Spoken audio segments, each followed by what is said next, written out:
इनार और यहूदी मजहब। एक रूहानी अलामत। इनार पोमीग्रेनेट का यहूदी मजहब से ताल्लुक महज एक फल की हैसियत से नहीं, बल्कि एक रूहानी, सकाफती और अबादती अलामत के तौर पर सदियों से कायम है। ये ताल्लुक न सिर्फ तौरात की आयात में झलकता है, बल्कि फ़नी तामीर, रसूमात और दुआओं में भी गहराई से प्योस्त है। तौरात और मुक़द्दस लिबास में इनार का मकाम। खुरूज 28 33 से 24 में बयान हुआ है कि सरदार काहिन के जबे के दामन पर इनार और सुनहरी घंटियां लटकाई जाती थीं।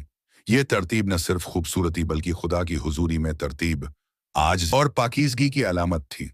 खुरूज 33 के सफ़े पर 24 से 26 तक इसी तफसील को दोहराया गया है, जो इसकी मुक़द्दस अहमियत को मज़ीद उजागर करता है। एज सलातीन 7:22 से 22 में सुलेमान की हैकल के स्तूनों पर इनार की नक्श व नगारी की गई, जो खुदा की बादशाही, शान व शौकत और अब्राहमी वादों की तकमील की अलामत है।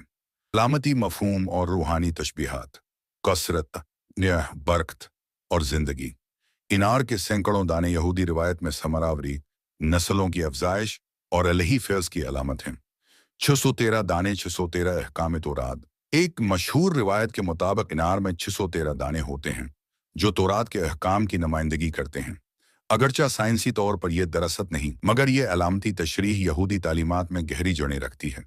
इंद्रोनी ने की बाज़ मदरज तफासिर के मुताबिक, हत्ती की वो यहूदी जो बज़ाहिर गुनाहगार हों, उनके अंदर भी नेकी के दाने मौजूद होते हैं, जैसे अनार के अंदर छिपे हुए दाने। रोश हशाना। यहूदी नया साल और इनार।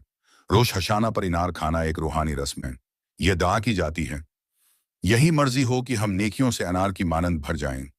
यह दुआ सिर्फ एक रस्म नहीं, बल्कि नए साल में नेकी, बरकत और रूहानी तरक्की की तमन्ना का इजहार है। यहूदी अदब, किबाला और सोफियाना तशरीहात। कबाला, यहूदी सोफियाना रिवायत में अनार को शकीना, खुदा की मौजूदगी की अलामत समझा जाता है, जो नस्वानी अलही सिफात की नुमाइंदगी करती है।